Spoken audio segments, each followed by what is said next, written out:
Voici ma Smart Fortwo 2009 qui présente un problème d'alternateur. J'ai rien trouvé sur YouTube qui pouvait me montrer comment changer l'alternateur spécifiquement sur ce type de véhicule-là. Donc, je me lance dans le projet et je vais filmer la procédure pour aider tous ceux et celles qui veulent également changer l'alternateur sur leur Smart.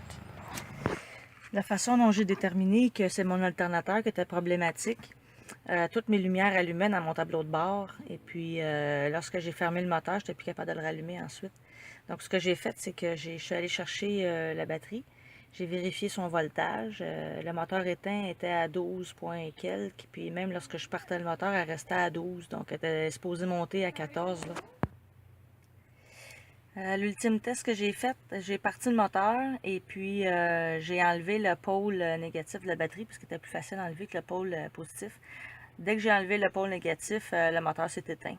Donc ça me dit que l'alternateur fournit aucun courant. Première des choses, il faut enlever la roue côté passager arrière. Ensuite, il faut enlever le plastique qui cache ici là, les poulies. Il y avait une clip ici et puis une autre là. Fait que seulement avec un tournevis plat, déclipper ça, enlever le plastique qu'il y a là, ça vous donne accès ensuite aux poulies puis aux bottes.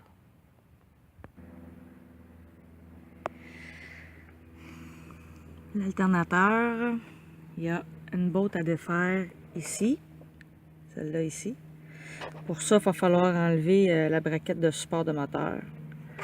Et puis, l'autre botte est complètement en arrière. Complètement en arrière là. Et puis, il va avoir le ground enlevé ici. Il y a une clip également en arrière. Là, il y a la clip là ici enlevée aussi. Avec une douille E-Torx, j'enlève la botte du tensionneur ici.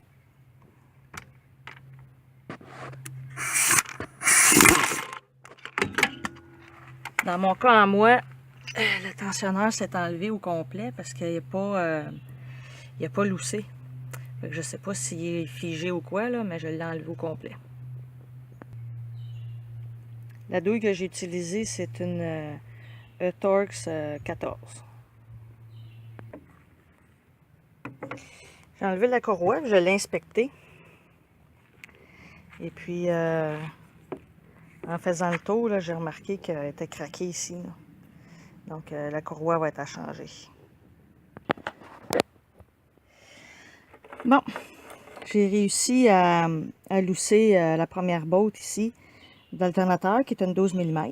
Mais pour pouvoir la sortir, je suis obligée d'enlever la braquette de support de moteur ici, qui est aussi E-Torx 14, pardon. Mais avant ça, par contre, j'ai mis un jack ici là, pour supporter le moteur. Là, parce qu'en enlevant la braquette, là, il risque de bouger. Donc, je l'ai mis sur la transmission. C'est assez solide. Bon, ben, je viens de me rendre compte que pour enlever la braquette ici, elle est prise dans un caoutchouc en dessous, là. Fait que j'ai pas le choix, il faut que je déclipe ce morceau-là ici, puis que je dévisse la braquette qui tient le dessus de ça pour l'enlever du caoutchouc. Bon, finalement, ça s'enlève en un seul morceau de même. Fait que du moment qu'on est capable de dévisser ça, ça s'enlève tout comme ça. Bon, la clip ici m'a donné de la misère parce qu'elle est en arrière complètement, puis on voit rien, puis je savais pas comment c'était fait là, pour pouvoir l'enlever. En fait, il y a ici seulement ce côté ici qu'il faut peser. L'autre côté, il n'y en a pas. Donc, vous pesez complètement sur le bout ici, puis vous tirez vers l'arrière, puis ça va déclipper assez facilement. Bon, j'ai réussi à enlever l'alternateur dans son trou. La botte d'en arrière, c'est la botte longue ici. Là. Celle d'en avant, c'est une botte courte. Fait que l'alternateur, il y a seulement 2 bottes. Et puis, pour pouvoir le sortir du trou ici, je l'ai sorti par en haut. J'ai déclippé la ligne qu'il y a là. Je l'ai remontée un petit peu. Et puis, j'avais mis un autre jack ce côté ici du moteur. J'ai baissé juste un petit peu pour me faire un peu plus de place ici dans le trou. J'ai réussi à le sortir là, par le coin ici. Voici mon alternateur que j'ai fait reconstruire chez Qualitech. Ça m'a coûté 250 $, taxes incluses. Ils ont changé toutes les composantes qui faisaient défaut à l'intérieur. Il a l'air de neuf. Chez le concessionnaire, un alternateur neuf, c'était 682 $ plus taxes. Si vous restez proche des États-Unis, vous pouvez aller chez AutoZone. Je l'ai trouvé à 150 $ plus taxes. Si vous apportez votre vieux, sinon c'est 200 $ plus taxes. Mais sinon, si vous habitez trop loin, allez le faire reconstruire, c'est très abordable. Et voici le tensionneur que j'ai trouvé chez AutoZone aux États-Unis pour la modique somme de 62 $ plus taxes, qui me revient à 66 US. Ça, c'est le vieux ici, puis je l'ai fait vérifier, puis on m'a confirmé qu'effectivement, il était figé. Concessionnaire vend un tensionneur neuf 260 plus taxes, donc ça vaut la peine d'aller faire un petit tour chez AutoZone.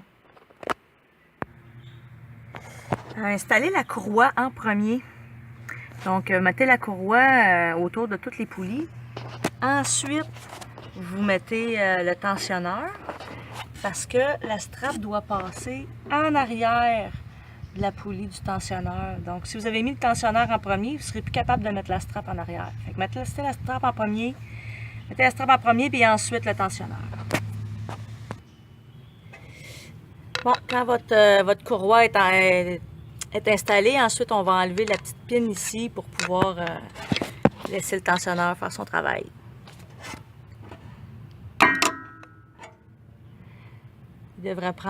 Normalement, il devrait prendre sa position automatiquement. Dans les instructions qui viennent avec le tensionneur, ils disent que pour une douille 12 mm, il faut serrer à 60 livres de pression. Donc, j'utilise une extension comme ça que je peux régler la tension à 60 livres puis donner la bonne force pour le vissage. Le test ultime, j'ai rebranché mon pôle de la batterie. J'ai mis mon multimètre, vous avez ma batterie présentement à 12,31. Donc on va partir le véhicule, on va voir si l'alternateur fait son travail.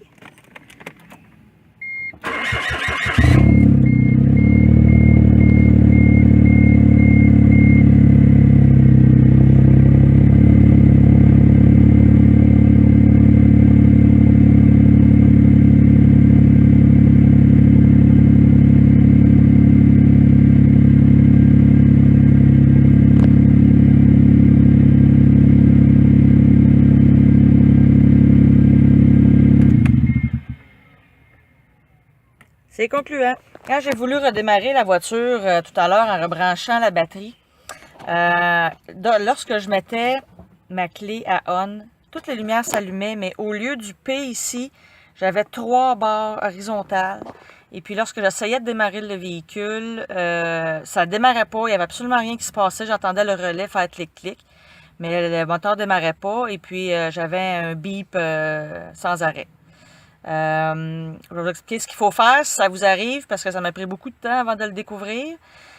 Vous pesez sur le frein, la clé à on, vous pesez sur le frein, vous tournez les roues complètement à gauche, complètement à droite.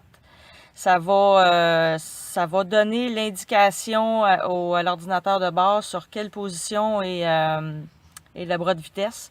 Ensuite de ça, vous allez pouvoir démarrer le véhicule. Donc, les 3 barres horizontales, c'est parce que le véhicule ne sait pas sur quel gear il se trouve. Donc, il faut en tenant le frein, tourner les roues à gauche, à droite. Vous allez entendre là, le moteur travailler, le petit moteur électrique travailler.